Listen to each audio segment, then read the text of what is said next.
If it's Wednesday, FBI Director Christopher Wray says he will resign next month as President-elect Trump prepares to take office after vowing to massively overhaul the Bureau and the Department of Justice.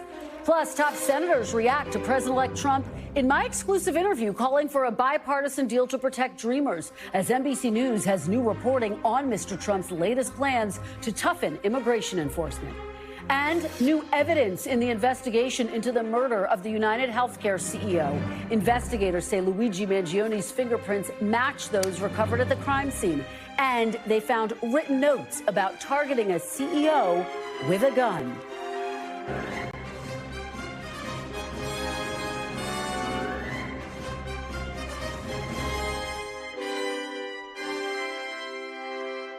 Welcome to Meet the Press Now. I'm Kristen Welker in Washington. We begin with that breaking news. FBI Director Christopher Wray announcing that he will be stepping down. Speaking at an FBI town hall this afternoon, Wray told Bureau employees that after weeks of thought, he has decided to resign at the end of the Biden administration. He said in part, quote, "My goal is to keep the focus on our mission, the indispensable work you're doing on behalf of the American people every day. In my view, resigning is the best way to avoid dragging the Bureau deeper into the fray while reinforcing the values and principles that are so important to how we do our work."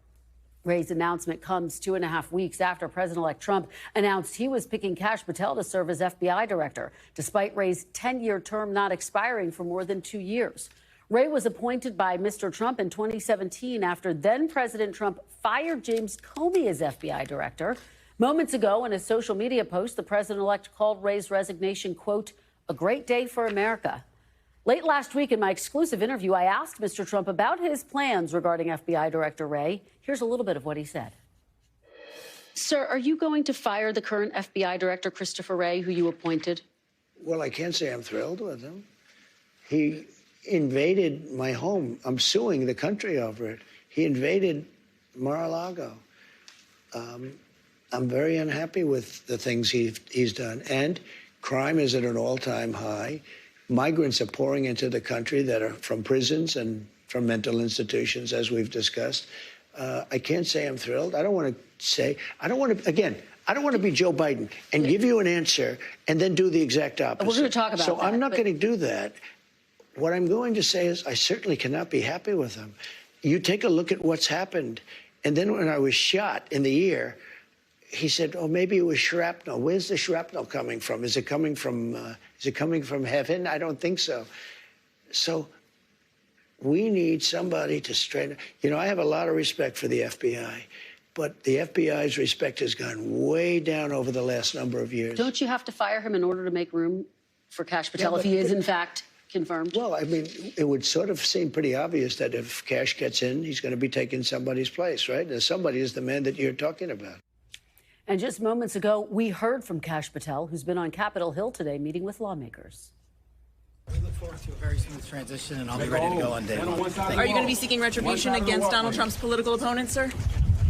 Sorry, what's your reaction to Wray's resignation? We look forward to a very smooth transition at the FBI, and I'll be ready to go on day one. Joining me now on this breaking news, NBC News Justice and Intelligence correspondent Ken Delanian. NBC's Vaughn Hilliard is covering the Trump transition. NBC's Sahil Kapoor is on Capitol Hill. And NBC's Mike Memoli is outside the White House. Ken, I have to start with you. What more can you tell us about this decision by Christopher Wray, the timing of it, and when went into this ultimate decision he made? Yes, Kristen, as soon as Donald Trump announced last month that he wanted Kash Patel to be the next FBI director, Christopher Wray faced a really difficult choice. Should he hang in there and force Donald Trump to fire him, or should he resign quietly or gracefully in order to spare the workforce the trauma of a firing? And he decided the latter, and he was pretty explicit about it in his statement. He said he thought it would be the best way to keep the Bureau out of the fray. That, of course, is debatable, but I know there was a lot of concern at the FBI. Look, there was an argument that Wray should hang in there and force Trump to fire him because it would underscore that this is a norm-shattering moment. You know, the FBI director serves a 10-year term to make that job somewhat independent of the White House, even though the president appoints the director. And this is now the second FBI director that Donald Trump has forced out short of serving a full 10-year term. That has only happened one other time in history, and it was for cause. So, norm-shattering moment. But there was a lot of concern around Wray within the FBI that if Wray hung in there and forced Donald Trump to fire him, Donald Trump would say a lot of terrible things about Wray, about the FBI. He would attack the Bureau. It would be traumatic for the workforce, and it just would be unpleasant, and it wasn't the way they decided to go. And we got a little preview of that when Chuck Grassley, the Judiciary Chairman, issued a letter earlier this week criticizing Wray and saying that he failed to prosecute the Bidens for bribery and that he made all these errors. Most of that letter was unsupported by the facts. It is one thing for Chuck Grassley to do that. It would have been another thing for Donald Trump to do it as president of the United States. That's what they wanted to avoid, and that's what they've now done. So, Ken, do we know who is going to fill this position once Wray steps down while Patel goes through his confirmation process?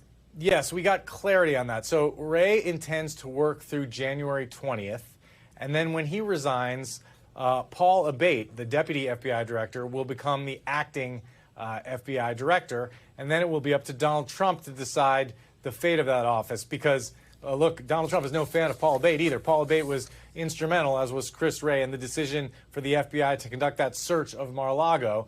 But in order to bring in a replacement acting director, Donald Trump would have to find someone who fits certain criteria, either confirmed by the Senate or somebody within the FBI. It won't be easy.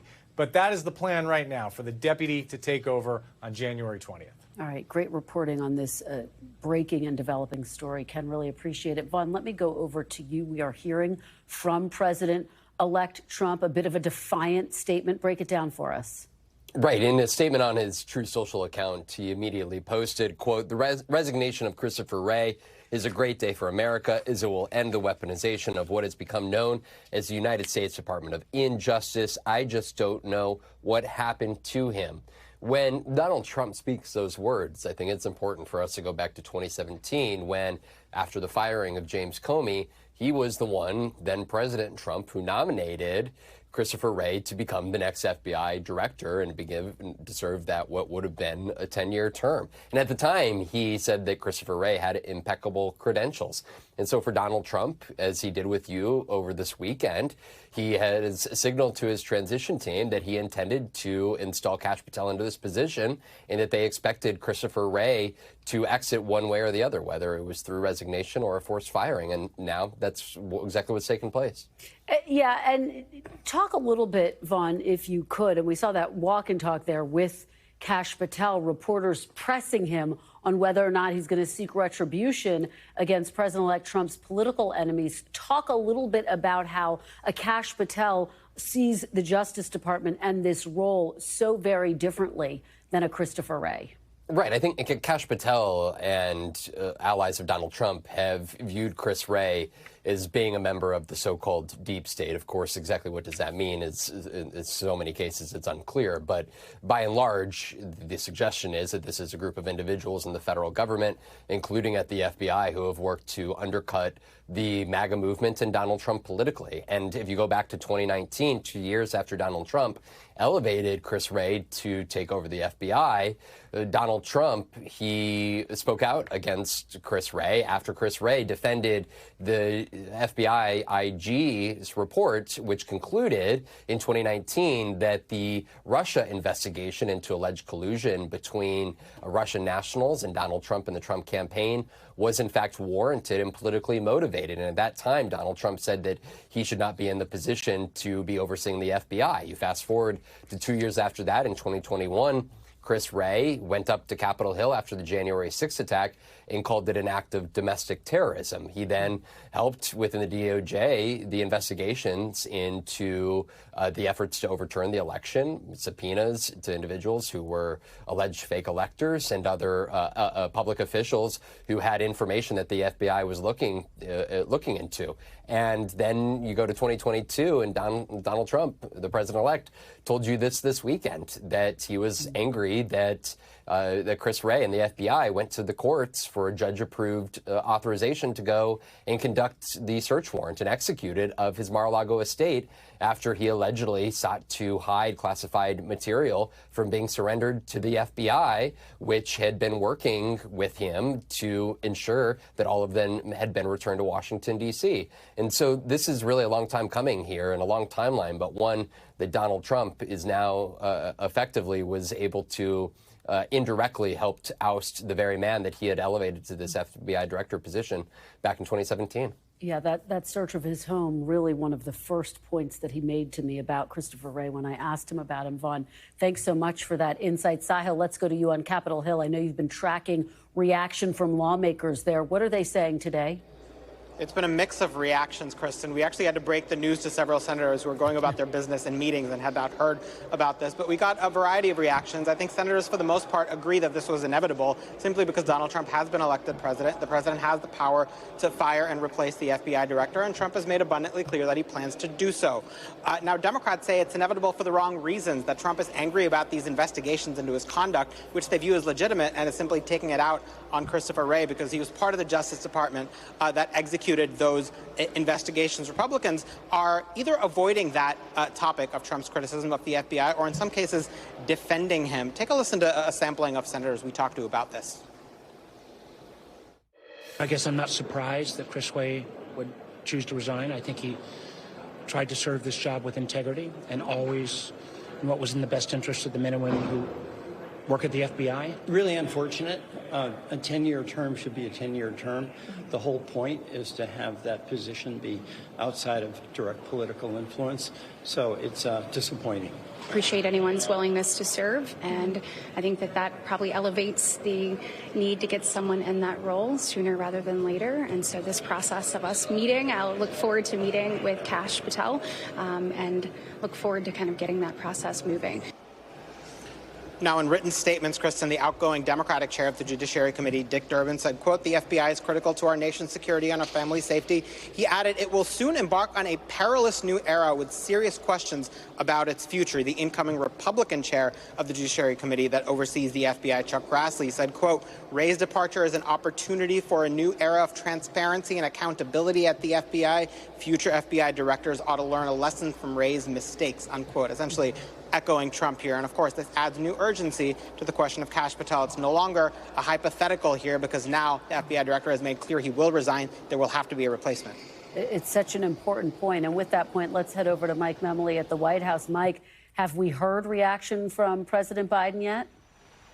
No, Kristen, we haven't heard from the White House on this at all, despite the fact that the president is here in Washington, despite the fact that he had a public event earlier today before this decision became public. The White House did not hold their usual press briefing today. I think it is expected that we will hear from the president, as we have heard from the Attorney General, who thanked Director Wray for his lifetime of service. It's notable that President Biden has, of course, in the process of pardoning his son, had his own criticism for what he viewed as a politicized process with regard to his son's prosecution. That was more about the conduct of the U.S. attorney in the state of Delaware, who became a special counsel, than the conduct of the FBI. Joe Biden is at his core, Kristen, as you know well, an institutionalist. He has constantly stressed the importance of an independent judicial system, and he has praised the work of the FBI constantly. This is somebody who, as the chairman of the Judiciary Committee, of course, presided over the confirmation of other FBI directors as well. And so it's one thing that I thought of, though, immediately after this news broke today was that I was on Air Force One just a few weeks ago with President Biden.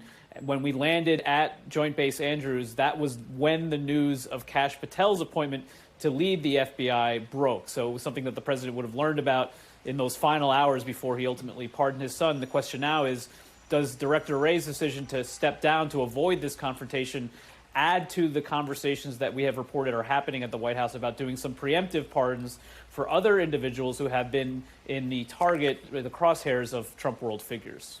Yeah, undoubtedly one of the big questions that we are trying to get answers to right now. Mike Memoli, thank you so much for your great reporting. As always, great to see you.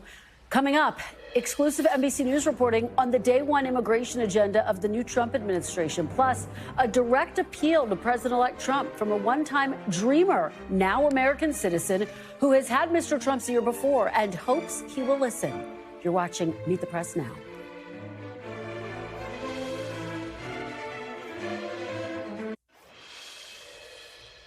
Welcome back. We've got new details today about the incoming Trump administration's immigration enforcement plans. Sources telling NBC News that the president-elect intends to rescind a long-standing immigration and customs enforcement policy that prevents agents from arresting immigrants at so-called or near so-called sensitive locations like schools, hospital, and houses of worship. That comes as the president-elect made it clear in my exclusive interview with him that the border and immigration are day one priorities for his administration, saying he plans to make good on his campaign promise, including mass deportation of undocumented immigrants and trying to end birthright citizenship. But within the president-elect's hardline immigration plans, there was one notable exception: dreamers. Here's what he told me in that interview. What about dreamers, sir? Dreamers who were brought to this country illegally as children. You said once back in 2017, they, quote, shouldn't be very worried about being deported. Should they be worried now? The dreamers are going to come later, and we have to do something about the dreamers, because these are people that have been brought here at a very young age, and many of these are middle-aged people now.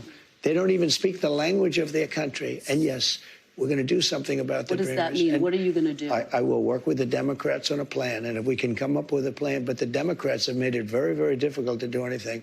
Republicans are very open to the dreamers. The dreamers, we're talking many years ago, they were brought into this country, many years ago. Some of them are no longer young people, and in many cases, they become successful. They have great jobs. In some cases, they have small businesses. Some cases, they might have large businesses. And we're going to have to do something with them. And you want them to be able to stay. That's what you're saying? I do. Okay. I want to be able to work something out. And it should have been able to be worked out over the last 3 or 4 years. And it never got worked out. You know, Biden could have done it because he controlled, you know, Congress to a certain extent, right? He could have done something, but they didn't do it. I never understood why, because they always seem to want to do it. But then when it comes down to it, they don't. I think we can work with the Democrats and work something out. But on Capitol Hill, the reaction to the president-elect was skeptical on both sides of the aisle. Listen.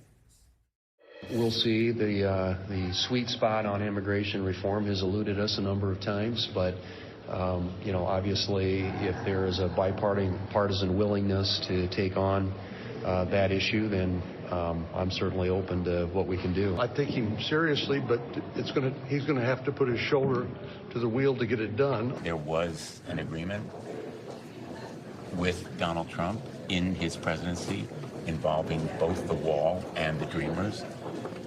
And the agreement lasted a few hours before he reneged on it. So I am very open, in fact, eager to reach some compromise on the dreamers. Let's see if they're committed to bipartisanship and actually working with President Trump to give the dreamers the certainty that they need. He's never done anything for dreamers. He will never do anything for dreamers. Yeah. This is bait, and we just have to take it. The Democratic position, when you drill down to its essentials, is basically open the border and for people who've already come in illegally, give them amnesty, and it's not acceptable to me. Still, Mr. Trump's message is being celebrated by some immigration activists. In a moment, we'll speak with Gaby Pacheco, herself a dreamer, who now runs a college and career program for undocumented youth. She met with Mr. Trump before his entry into politics in 2013. And after my interview, she's now calling on him to take action and says she's willing to work with him. For 23 years, others have tried and sadly failed to pass meaningful legislation for dreamers. You can be the one to succeed where no one else has. Let's cut through the noise. I stand ready to work with you and your team to make this a reality. Together, we can cement your legacy as the president who made the American dream accessible to those who embody it the most.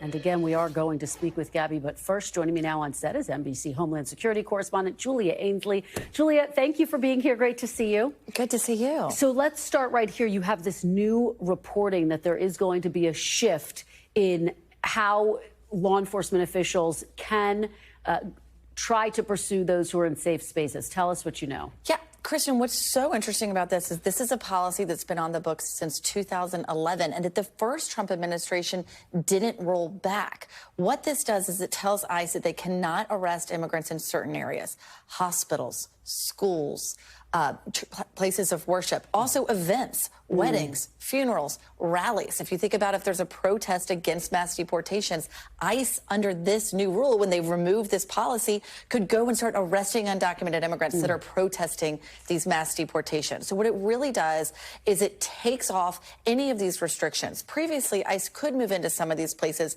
if they could go to their superior and fulfill the need that it was a matter of national security or public safety. Now they can go in any circumstance without that approval. And what it's going to set up for is a very visual confrontation in some very public places, parks, places where children gather. That's also been a place that's been off limits for ICE for the most part. Now you may see parents being arrested outside their children's schools, people being arrested who go in for emergency medical treatment. This is really going to put this issue right in front of the faces of the American people. So this is going to be a seismic shift. Tom Homan, named border czar, will be in charge of kind of carrying out these policies. He's obviously a hardliner when it comes to border policies and immigration policies.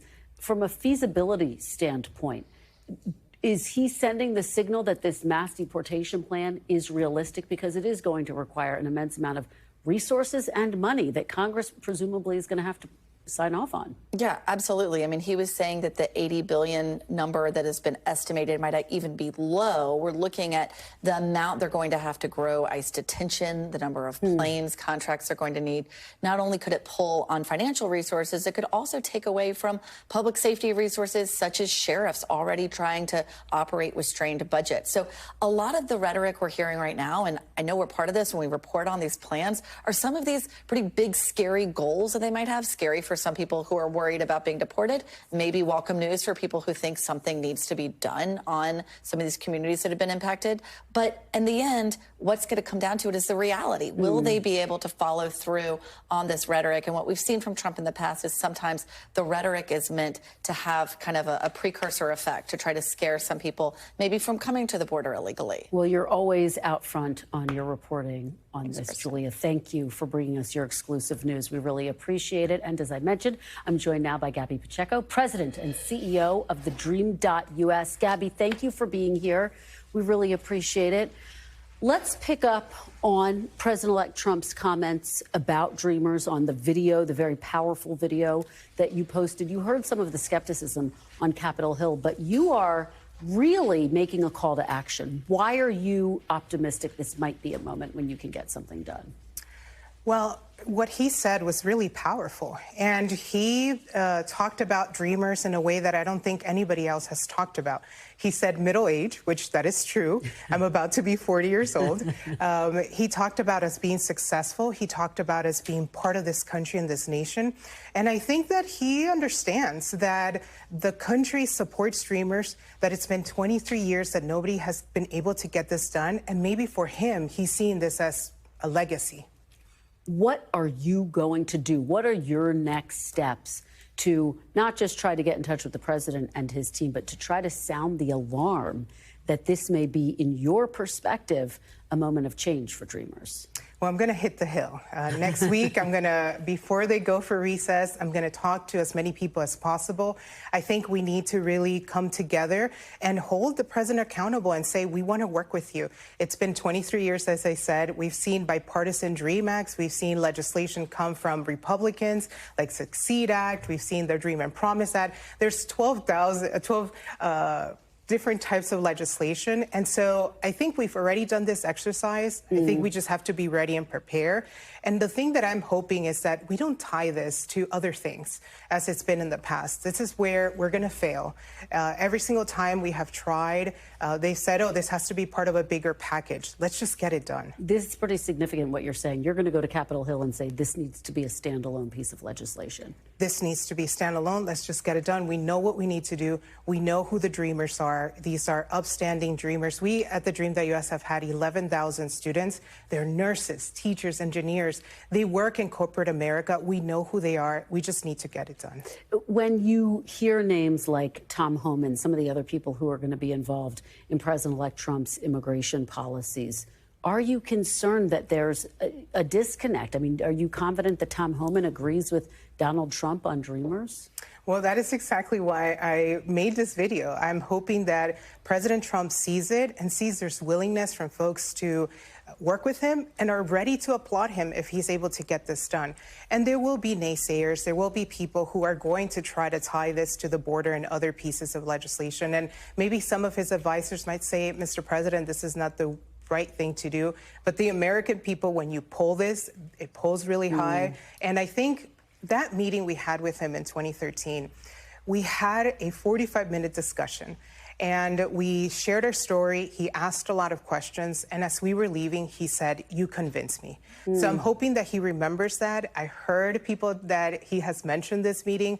And I think deep down inside, he got to hear our stories. And so maybe there will be a little bit of disconnect between what he wants and what his advisors want. And I really hope that he just moves forward with what he said on Sunday. I want to play you a little bit more of what he told me about his immigration policies. Get your reaction on the other side. Take a look. Let me ask you about another group of people, the estimated 4 million families in America who have mixed immigration status. So I'm talking about parents who might be here illegally, but the kids are here legally. Your borders are You're talking about separation? Yeah, well, I mean, there are two aspects to this. Your border czar, Tom Homan, said they can be deported together. Correct. Is that the plan? Well, that way you keep well, I don't want to be breaking up families. So the only way you don't break up the family is you keep them together and you have to send them all back. What is your reaction to hearing that families of mixed immigration status, part of the idea might be to send them all back to their original countries? Well, this is where I ask my fellow Americans, now a U.S. citizen, to speak up the way they did during his first administration. We have seen the documentary on Sunday, Separated, and it was the community and the outcry to say this is wrong, this is un-American, that got the president to undo that policy. And so I hope that people let him know that that is not the way to go, that we need to keep families together, that U.S. citizens need to be protected if they're 5, if they're 10, if they're 15, and they need to stay here and they need their families. What has the reaction been amongst your fellow Dreamers to your outreach? Are you getting support? Are you getting any backlash? What is your message to them? Well, I honestly thought people were not going to necessarily support that video, but I'm surprised. And I think people have that same hope of why their families came to this nation, because they know this nation is a nation that, even in its worst, we've always been able to come up with new laws. We've been able to fight those injustices. And so I think there's a lot of faith. There's a lot of hope. And for Dreamers, they just want to tell their stories and say, we've been living here our whole entire life. The average age of our scholar came at the age of 4.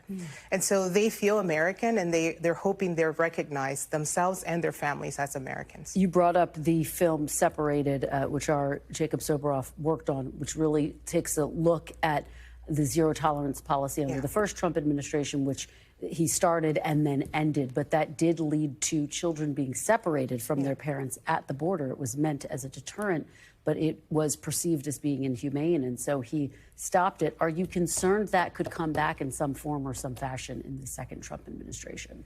Well, we're hearing that that is something that they're thinking about, that they want to do, and it, of course, is a concern. But as long as there is a Statue of Liberty, as long as there's movies being made where New York is shown, and Miami, and all these wonderful cities in our country, and America, right, our views and who America is being projected to the world, people are going to want to come to our nation, because our nation is great. All right, Gaby Pacheco, thank you so much. We will stay in close touch with you as you continue to have these conversations. Yes. We appreciate your joining us. Coming up, a live report from Pennsylvania where the suspected CEO killer is behind bars after being denied bail. We'll have the very latest on the investigation and what the suspect's lawyer is saying about the charges. Do stay with us. You're watching Meet the Press Now.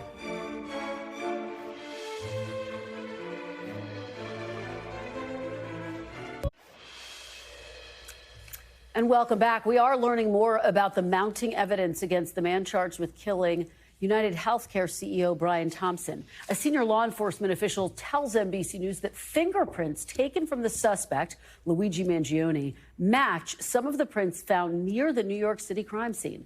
Two sources familiar with the investigation also tell NBC News Mangione was found carrying a notebook that included writing about wanting to target a CEO at a conference with a gun rather than explosives. Here's what was written, quote, "What do? You whack the CEO at the annual parasitic bean counter convention. It's targeted, precise, and doesn't risk innocence." Chilling words there. NBC's George Solis joins me now from Huntington, Pennsylvania, where Mangione is being held. So, George, when can we expect Mangione to be extradited to New York? What are the next steps here?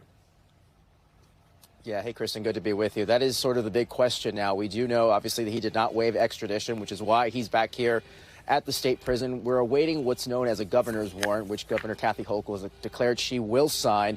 But that's a process that could take several weeks, if not a month. Now, at the Blair County Courthouse, obviously, we saw that bizarre exchange before Mangione entered the courthouse there.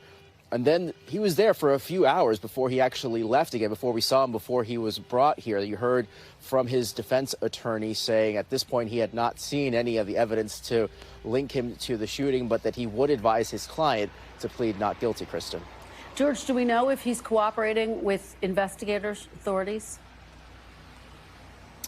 Yeah, so up to a point, investigators said he has not been cooperating with the authorities, and we saw a little glimpse of that during the initial hearing he had shortly after the arrest. He was sitting there in the courtroom answering yes or no, and at one point the DA saying this is the first time we've gotten a straight answer from him as far as his permanent address, telling the investigators he was providing them with an address in Maryland. It wasn't until later that he provided an address in Honolulu, Hawaii. And so at this point, from what we've learned from the defense attorney, saying he's looking forward to working with his client, but he wasn't very clear on whether or not he would have any conversations or dialogue with him today. So again, still kind of murky in that realm. But again, this is all according to the attorney. Kristen? Yeah, George, can you give us a little bit more insight into some of the new evidence that's coming in today? Yeah, so obviously a big piece of this was the gun. So we did learn about Mangione, obviously very smart from what we've learned from friends. We know he worked as an engineer. One of the big questions still remaining, Kristen, is this question of the ghost gun. Obviously very hard to trace since it was a gun that was 3D printed along with that silencer. So what we do know is that authorities are saying that some of those bullets match this gun itself. Obviously that notebook, that spiral notebook, along with that manifesto, obviously a key part of this. We know that in that notebook, he mentioned some writings about targeting a CEO, and as well as whether or not he would use a gun or some type of explosive or incendiary device. It seems that he chose that gun, according to those law enforcement sources, to lessen the danger to the people around him. So again, it shows sort of a thought process behind all of this trail of evidence that investigators are combing through. And of course, we believe this to be just the tip of the iceberg as the investigators start to piece together all of this evidence. We presume we'll see a lot more of that in the coming days, Kristen. Undoubtedly. Well, we know you will stay on top of all of it. George Solis, thank you so much for your great reporting. We really appreciate it. Coming up after the break, new reaction from a House Democrat on the Oversight Committee to the FBI director's decision to step down on Inauguration Day. That interview is next. Stay with us. You're watching Meet the Press Now.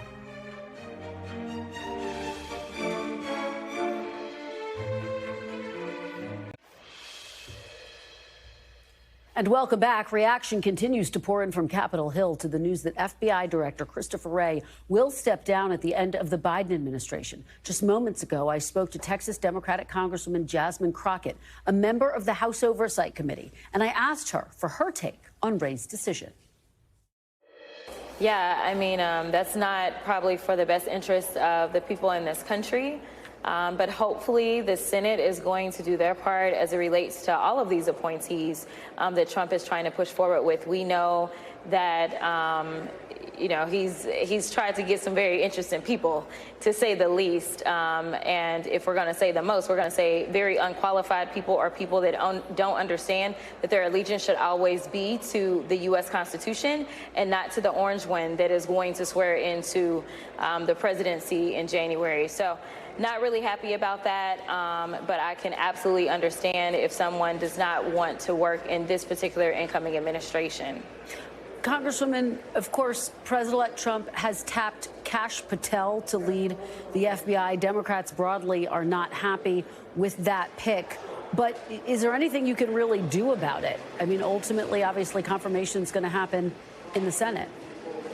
Yeah, as far as a member of the House, no. I am just kind of a sitting duck over here. But again, hopefully, when it comes down to it, the Senate will really honor what their obligation is. We have a confirmation process for a reason, right? It is not to be a rubber stamp. And so if they feel as if this guy is unqualified, which I think the vast majority of us, whether you're a Democrat, Republican, or independent, should have some very serious concerns about his candidacy, not just because he literally lacks any type of resume that has anything to do with law enforcement on this level, but also just because of some of the views that he's espoused, and because he literally has decided that basically he just wants to serve Donald Trump. And when you are in these positions, again, it is not service to the president that is ultimate. The only thing that the president should be doing is putting forth people that they really believe can do the service. And it's really unfortunate because, as you know, Christopher Wray was also a Donald Trump appointee. It says a lot that he does not want to work under Donald Trump and that Donald Trump doesn't want him, kind of like his old vice presidential running mate who, you know, obviously we still, at least on the Democratic side, talk about the fact that he wanted to hang him, or at least there was a mob that wanted to hang him. Let me shift gears here a little bit. You're on the House Oversight Committee. Obviously, this is going to be a key position in these next 4 years. There's a race right now between Jerry Connolly and Alexandria Ocasio-Cortez. Have you determined who you'll support in that race? I have not. It's interesting because we had a couple of candidate forums today. You know, it's really tough for me as a member of the Oversight Committee because I can be perfectly honest with you and tell you that we are probably one of the closest committees in the House. We've had to be that way. We've had to stick together and deal with some really interesting issues, whether we're talking about Hunter Biden's nude photos or if we're talking about the serious allegations that were alleged when they were trying to impeach the President of the United States or trying to incarcerate the Attorney General of the United States. And so I absolutely feel as if my Oversight Committee is my committee of family. And I honestly think that we are all leaders in our own right. And I honestly don't think that we can go wrong with either one of these picks. So it really is difficult for me. This is going to be a last-minute play for me when I ultimately cast my vote. But for those that are watching, just so you know, our Steering and Policy Committee is going to make a recommendation, and I am curious to see what the recommendation is from Steering and Policy, specifically on this committee. Let me ask you broadly about this moment for Democrats, obviously picking up the pieces after you lost this past election.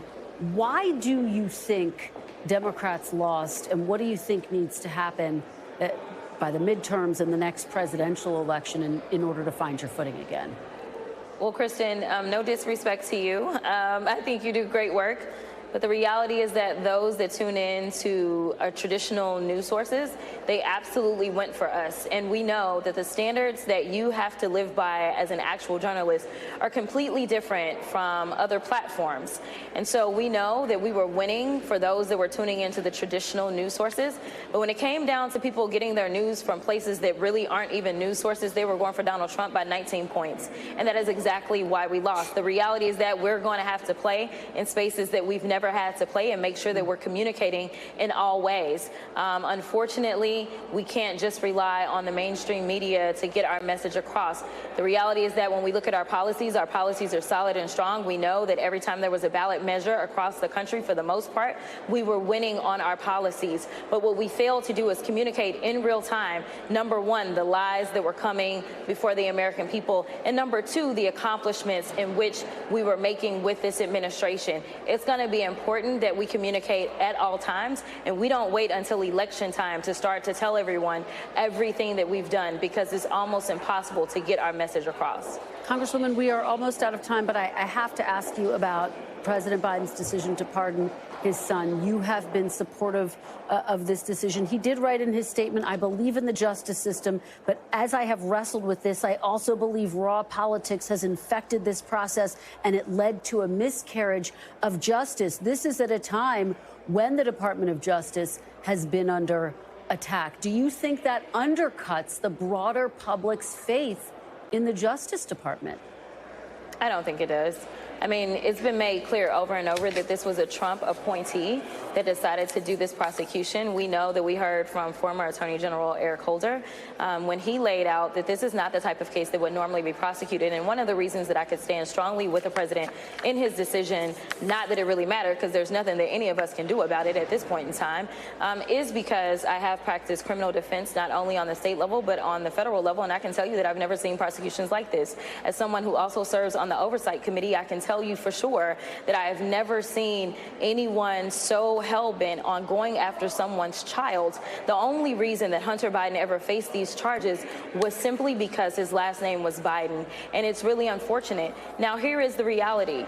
Do I believe that the president still believes in the system? I do, because at the end of the day, the jury was given the facts, they were given the law, and yes, there was a violation of the law. But when it comes to practice, in practice, we don't normally treat people this way on these type of cases. All right. Congresswoman Jasmine Crockett, thank you so much for your time on a very busy day. We really appreciate your perspective. Thanks. And we've got much more news and politics still ahead. The panel's next. You're watching Meet the Press Now.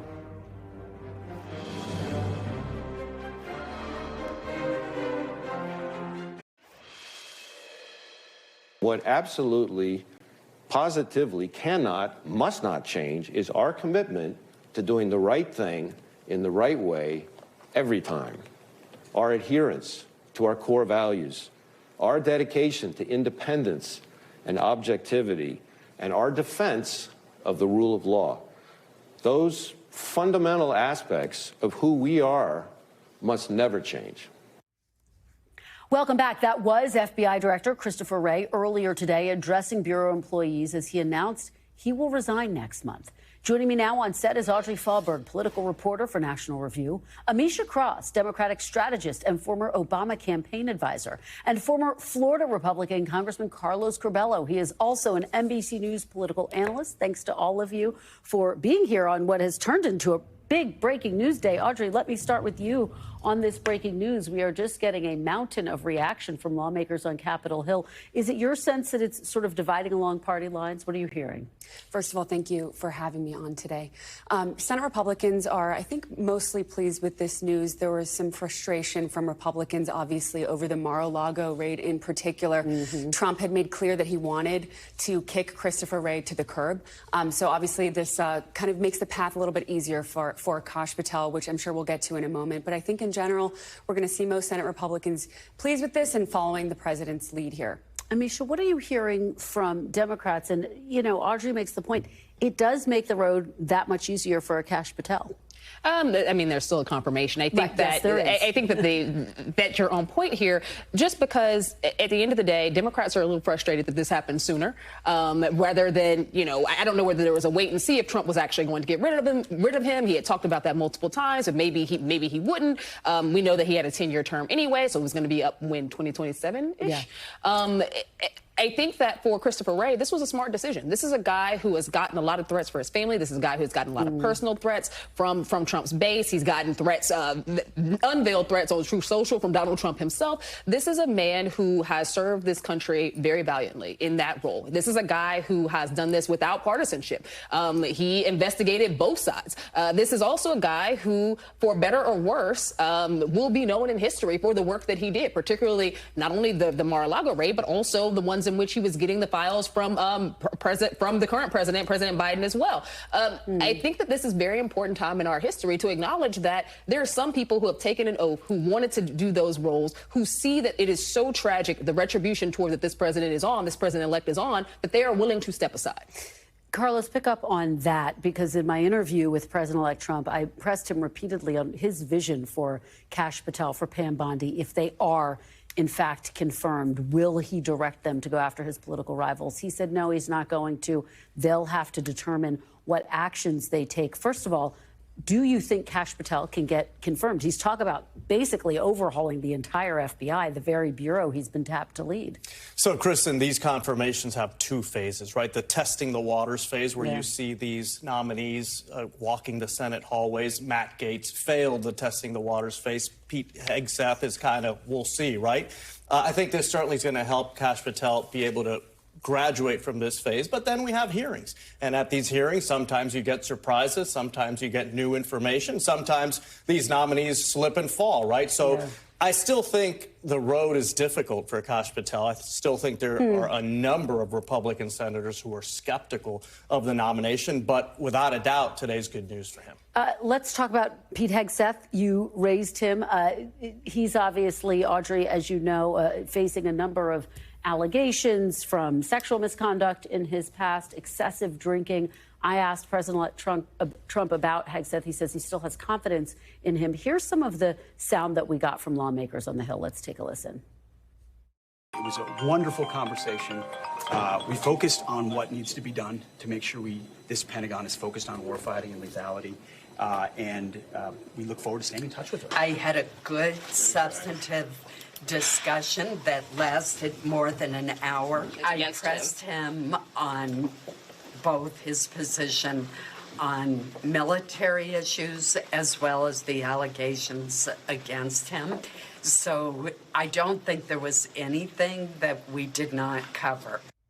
So, Audrey, interesting to hear from Hegseth, but in some ways more interesting to hear from Susan Collins and her reaction, a good substantive conversation. She's not saying yes or no, but she doesn't sound like she's ready to aggressively try to block him at this point.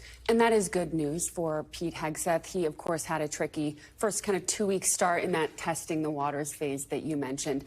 When I talk to Senate Republicans, they seem pretty optimistic that he'll get to a hearing. But, of course, his fate remains uncertain. Joni Ernst has expressed her eagerness to get him to a hearing, which I think, as you know, she has talked openly and publicly for years now about her own experience with sexual assault in the military. And so, of course, she is seen as being a key vote here. She's met with Pete Hegseth multiple times here. But I think, again, Senate Republicans are optimistic that things look good. It is, of course, a positive development that the President-elect Trump continues to stand by him because, of course, there had been reporting in the Wall Street Journal that he was looking at other alternatives, including Florida Governor Ron DeSantis. So while his fate remains unclear, I think this has been a good week for him. Yeah. Carlos, I mean, there have been so much focus on Joni Ernst, and the fact that you're hearing her tone shift a bit as it relates to Pete Hegseth. And then the question looming over all of this, do Senate Republicans want to sink not one, but two of President-elect Trump's picks? They've already basically sunk Matt Gaetz. I think you have to look at that list of the senators, and in John Curtis's case, Senator-elect, who came out and said, we will not vote for Matt Gaetz under any circumstances until Hegseth and some of these other nominees hear from those senators directly that they are going to support him. Susan Collins, Lisa Murkowski. I know they're saying they're having good conversations. That sure gets them through this initial phase. But until we hear from a Collins, a Murkowski, a McConnell, a Curtis, yes, this person has my support, I don't think we can take anything for granted here, because what the president did do with the Matt Gaetz nomination is he gave these senators an opportunity to show that they're willing to stand up for the institution, for the process, and to deny a nominee that they deem to be unfit. So I actually think that gives them more courage and strength to do this if they feel similarly. Yeah. Amisha, I want to switch gears here and put up a piece by our friend Chuck Todd on a potential increase in independent candidates against the backdrop of the current climate. Here's what Chuck writes. He says the atmospherics right now seem to favor at least a testing of the independent wins. After all, for the last decade, the fastest growing party by voter registration in this country has been the group of voters registering as independent or unaffiliated in their states. Younger voters in particular seem to be more inclined to register this way instead of becoming full-fledged members of either of the two major parties. It is really a striking trend that we are seeing, and you do have to ask the question, could this give way to more independent candidates in both the midterms and in the next presidential election? I think it could give way to candidates who used to formerly be a member of one of the two major parties to run as an independent, in the same way that I think that a lot of those voters who register as independent still end up voting for one of the two major parties. What we're going to see is more people who choose which policy issues are the most important on the ground when they're hearing from individuals, whether it's the economy, whether it's healthcare, and they're going to run in alignment with those policy issues. But also, I don't think that they see being wedded to a party as something that is going to pave the path forward. And I think that that's one of the biggest issues out of this election. Yeah, I mean, you think about no labels and just there's so much buzz around what candidate are they going to pick, and ultimately they just didn't meet the bar. They didn't feel they found a candidate who met the bar they needed to meet. Exactly. And I mean, looking at that presidential election, I mean, of course, Robert F. Kennedy Jr. didn't exactly have success. He did drop out at the end. Democratic turned independent candidate, who, of course, ended up using that run to get something else, a spot in President-elect Donald Trump's cabinet, which, of course, his fate remains unclear. But again, with independent candidates, I think we're going to see a lot of strategy change, especially from Democrats, on how to win over these independent voters. But it is tough to try and circumvent. All right, guys, we are out of time, unfortunately, but thank you for a great conversation. Audrey, Amisha, and Carlos, really appreciate it. I am back tomorrow with more Meet the Press Now. The news continues with Gabe Gutierrez in for Hallie Jackson right now. Thanks for watching. Stay updated about breaking news and top stories on the NBC News app or follow us on social media.